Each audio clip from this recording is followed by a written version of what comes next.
Hello, it's me, Sausius, and in this and the following video I'm going to talk about the past, present state, and future prospects of environmentalism in motorsport. These videos are very long, I know, but bear with me. This is a complex and very broad topic, and originally these videos were only going to be about electric motorsport. However, eventually I decided that I would extend the scope of the videos to cover all efforts made to improve the environmental footprint of motorsports. The videos will be structured as follows. Part 1 will be the introduction. That's the part you are listening to right now. Part 2 will cover the early history and give you some background information. In that part, I'm going to first explain how the three basic kinds of powertrain available in the early history of personal transportation, steam engine, combustion engine, and electric engine work, and about how in the early history of automobiles, electric vehicles were superior, but then slowly lost out to combustion engines starting in the early 20th century. This is meant to brief you on how we got to where we are right now. I will also briefly explain why environmentalism in motorsport and environmentally friendly methods of propulsion in passenger vehicles overall are necessary. This will mark the end of the first video. The second video will start with the third and longest part, covering the recent history and present state. In this part, I'm going to talk about the renaissance of electric propulsion and motorsport starting in the 1980s and other efforts to improve the environmental footprint of motorsport starting in the mid-2000s, as well as the present state of environmentalism in motorsports. And then the final part will be conclusion and outlook. In that part, I'm going to look at the future prospects of environmentalism in motorsport. Before I get started, I'll have to steal your time for an admittedly far too long side note and clarification, but again, bear with me. In this video, I'm going to talk about diesel engines as part of environmentalism in motorsport. This may seem a bit strange in light of the recent Volkswagen scandal, drawing attention to the environmental drawbacks of diesel engines. But back when these measures were taken, these drawbacks were not as widely known, and the reputation of diesel engines was not yet damaged, thus diesel engines were considered a good and respectable solution.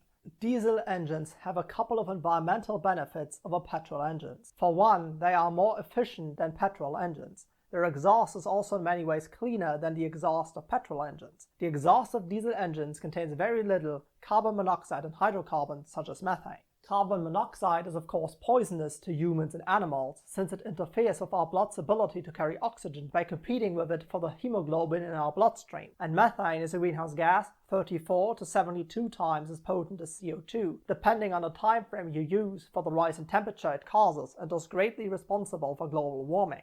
Speaking of CO2, diesel engines produce 3 times less of this stuff compared to petrol engines. However, there are a couple of downsides as well. For instance, they produce a lot of nitrogen oxide, or NOx for short, compared to petrol engines. NOx can react with water vapor and organic peroxy radicals in the atmosphere to produce excess ozone. Tropospheric ozone in turn can act like a greenhouse gas, theoretically 1,000 times more potent than CO2. However, in practice, because of its low concentration in the atmosphere and its short life cycle, ozone's global warming potential is only 62 to 69 times that of CO2. It can also indirectly lead to the formation of nitrous oxide, or NO2. Nitrous oxide, meanwhile, is a greenhouse gas, theoretically 298 times more potent than CO2 over a 100-year period. However, much like it is the case with tropospheric ozone, because of its relatively low atmospheric concentration, its impact on global warming is less than a third of that of CO2, which still makes it the third most important greenhouse gas behind CO2 and methane. Nitrous oxide can also react with water vapor to produce nitric acid, contributing to acid rain. Apart from their global warming potential, NOx, nitrous oxide, and ozone are also bad for both humans and animals directly in more ways than one. NOx and ozone, for example, can also damage the cardiovascular system and the lungs, while nitrous oxide has been associated with DNA damage. Diesel engines also produce more particulates than petrol engines. Particulates are microscopic particles of solid or liquid matter suspended in the air. They are especially dangerous for human health because of their ability to penetrate deep into the lungs and get into the bloodstream unfiltered, causing heart attacks, respiratory disease, and premature death. In addition, the World Health Organization also classifies them as a Class 1 carcinogen. The amount of NOx and particulates in the exhaust of Volkswagen cars was the main reason for the scandal. More specifically, the scandal ensued because the exhaust of Volkswagen diesel engine cars contained significantly more NOx than advertised or disclosed to the authorities, and Volkswagen exploited flaws in the testing methodology to effectively cheat their way through the tests. Now that we have this out of the way, let's finally get started.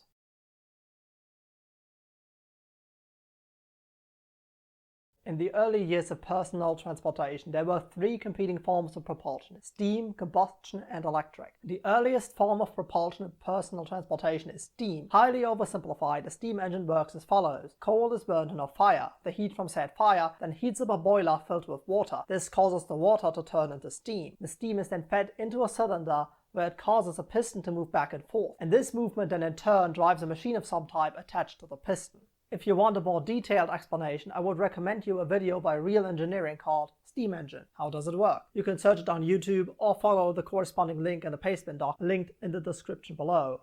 The steam engine was improved upon and reinvented multiple times, and thus it seems unfair to me to only name one inventor. Technically, the first thing that could be called a steam engine was invented by this guy, 1st century CE Roman mathematician and engineer Hero of Alexandria. Other notable people in the development of the steam engine include Thomas Savery, who developed the first commercial steam-powered product, a water pump, in 1698. Thomas Newcomen, who in 1712 invented the first commercially successful engine that could transmit continuous power to a machine with his so-called atmospheric engine. And last but certainly not least, James Watt, who improved upon Newcomen's design in 1765 and is often credited as the inventor of the modern steam engine. It may come as a surprise to some that steam power hit the road 3 years before it would hit the rail, in 1801, when Richard Trevithick created the so-called Puffing Devil, arguably the first road-going steam-powered carriage for personal transport. This is often forgotten, however, because of the relatively low impact steam power made on the road. At first, steam power on the road was mostly constrained to some specific use cases. Steam became more widely adopted for road transportation in the 1830s, i.e. with the steam bus by Sir Goldworthy Gurney. However, at this point it was still largely only used for utilitarian vehicles. Steam-powered road vehicles began to diversify in the 1860s, however soon there would be more viable competition for them. In the early 1980s, electric power would join the party. I'm going to try my best explaining the works of an electric motor, but I am by far not an expert on this, so be warned, I may get some things wrong or fail to make some concepts accessible. An electric motor works by using magnets to create motion. In an electric motor, there are two magnets. One of them has to be an electromagnet, and the other can either be another electromagnet or a conventional magnet. Electromagnets use an electric current running through a coil of wire to create a magnetic field. This works because magnetism and electricity are both a result of the electromagnetic force, which is one of the four fundamental forces of physics. The electromagnet is sort of inside the other magnet and attached to an axle, and if the magnetic field of the electromagnet is oriented in the opposite direction of that of the other magnet, its positively charged end will be attracted by the negative end of the other magnet and vice versa, causing the electromagnet to flip around, moving the axle along with it. However, without further intervention, the electromagnet would stop after only a half rotation of the axle, because its magnetic field now aligns with the outer magnets. In order to make it complete the turn, you have to flip the magnetic field of the electromagnet after each half turn. Flipping the magnetic field of an electromagnet is achieved by changing the direction of the electrons flowing through the wire. As I said previously, I'm by no means an expert on this, and this type of engine is by far the most complicated to explain. So if this explanation is totally wrong, feel free to correct me in the comments below. The development of electric engines and cars is once again complicated. In 1828, Hungarian inventor Anyas Jedlik invented an early type of electric motor, which he used to power a small toy car. Between 1832 and 1839, Scot Robert Anderson built a crude electric-powered carriage powered by non-rechargeable primary power cells. While Anderson was working in Scotland, Thomas Davenport, a blacksmith from Vermont, built a similar contraption which operated on a short, circular, electrified track. A year later, Professor Zebrando Stratting of Groningen and his assistant, Christopher Becker from Germany, created another small-scale electric car powered by non-rechargeable primary cells. While prototypes of electric cars had been built previously, it was not before battery technology was improved by French inventors Gaston Plantet in 1865 and Camille Ferret in 1881 that electric cars really gained traction. That same year, French inventor Gustave Trouvé presented an electric car at the International Exhibition of Electricity in Paris. 3 years later, in 1884, English inventor Thomas Parker built the first electric production car in London. Another 4 years later, German inventor Andreas Flocken created the Flocken Elektrowagen. considered the first true electric car. Electric cars were among the preferred methods of automobile propulsion in the late 19th century and early 20th century, providing a level of comfort and ease of operation that simply could not be achieved by the petrol-powered cars of the time. Most notably, they were quiet and didn't require gear changes. However, starting in the first decade of the 20th century, advances in internal combustion engines lessened the relative advantages of electric cars. The main selling points of petrol-powered cars were their much quicker refueling times and cheaper production costs. A decisive moment in this shift towards internal combustion engines, or ICEs for short, was the introduction of the electric starter motor in 1912 that replaced other, often laborious methods of starting the ICE, such as hand cranking. Speaking of ICE-powered cars and their advantages, let's talk about their functioning in early history, shall we? In 1885, Carl Benz built his so-called first automobile in Mannheim, Germany. His patent was granted on January 19, 1886, and mass production began in 1888, after his wife Bertha had proven the suitability of his invention for day-to-day use by making the first long-distance trip from Mannheim to Pforzheim in 1888. But how do ICEs work, you ask? Let me explain in a very oversimplified manner, hypothetical question asker. In a car's internal combustion engine, fuel is first injected into a cylinder which acts as the combustion chamber. Inside the cylinder is a piston that moves up to compress the air-fuel mixture. In a petrol engine, a spark plug is used to ignite the mixture of petrol and air, while in a diesel engine, the atomized diesel fuel spontaneously combusts due to the elevated temperature of the air inside the cylinder as a result of the compression. In both cases, the resulting explosion pushes the piston downwards. This causes the piston to turn the crankshaft, which in turn drives the wheels through the system of gears in the car's powertrain. At the end of the cycle, the piston comes back for more and the cycle starts over again. As I already said, the first vehicle today considered a true automobile was created in 1885 by Carl Benz, but the reciprocating internal combustion engine it uses is much older. As it is the case with the steam engine and the electric motor, many scientists and engineers contributed to the invention and continued development of the internal combustion engine. In 1791, John Barber developed a gas turbine, and in 1794, Thomas Mead patented the gas engine. That same year, a man named Robert Street patented and built the first internal combustion engine using liquid fuel. In 1807, French engineers Nicolas Niepce, who would later invent photography as well, and Claude Niepce built a prototype internal combustion engine using controlled dust explosions called the Pierre Le Ferret, and used it to power a boat on the Seine River. Also in 1807, Swiss engineer François-Isaac de Rivard built the first ICE to be ignited by an electric spark. And in 1823, Samuel Brown patented the first internal combustion engine to be applied industrially. In 1854 and the following years, Italian inventors Eugenio Basanti and Felice Mattiucci obtained patents in different countries for their improved apparatus for obtaining motive power from gases. The first successful reciprocating internal combustion engine was made by Belgian engineer Jean-Joseph Etienne Lenoir in 1859.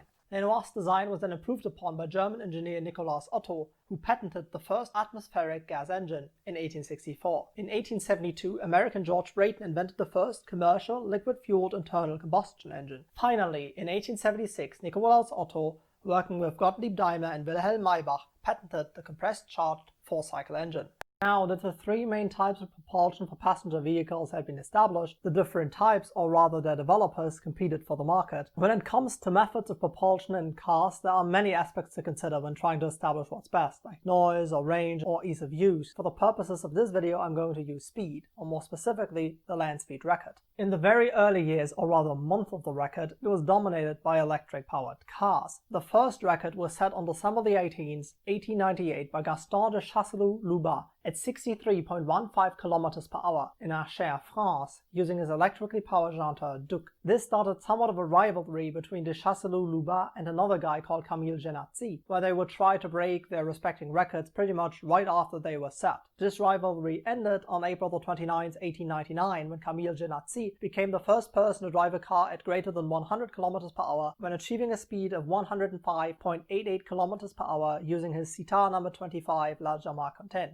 Unfortunately, this would also be the last land speed record set using an electric car. Steam power had its turn to shine line on April 13, 1903, when Léon Serpollet set a new land speed record in Nice, France. Using his steam-powered Gardner Serpollet Œuf de Pâques, he achieved a speed of 120.8 km per hour. Just half a year later, William K. Vanderbilt started an era of pretty much complete and uninterrupted dominance of the land speed record by ICE-powered cars. His record was set on August 5, 1902 in, I believe, France, at a speed of 122.438 km per hour, using a Manche Z Paris-Vienne. This dominance would last until jet-powered cars began to dominate the land speed record in the early 1960s, with just one short interruption in 1906. Petrol-powered cars had other advantages over electric vehicles as well, like better range, and especially after the Model T became the first mass-produced car in 1908, a lower purchasing price. While in 1900, petrol-powered cars were in the minority on US streets, constituting only 22% of all cars registered in the US. As a result of all of their advantages, they would soon take over the streets.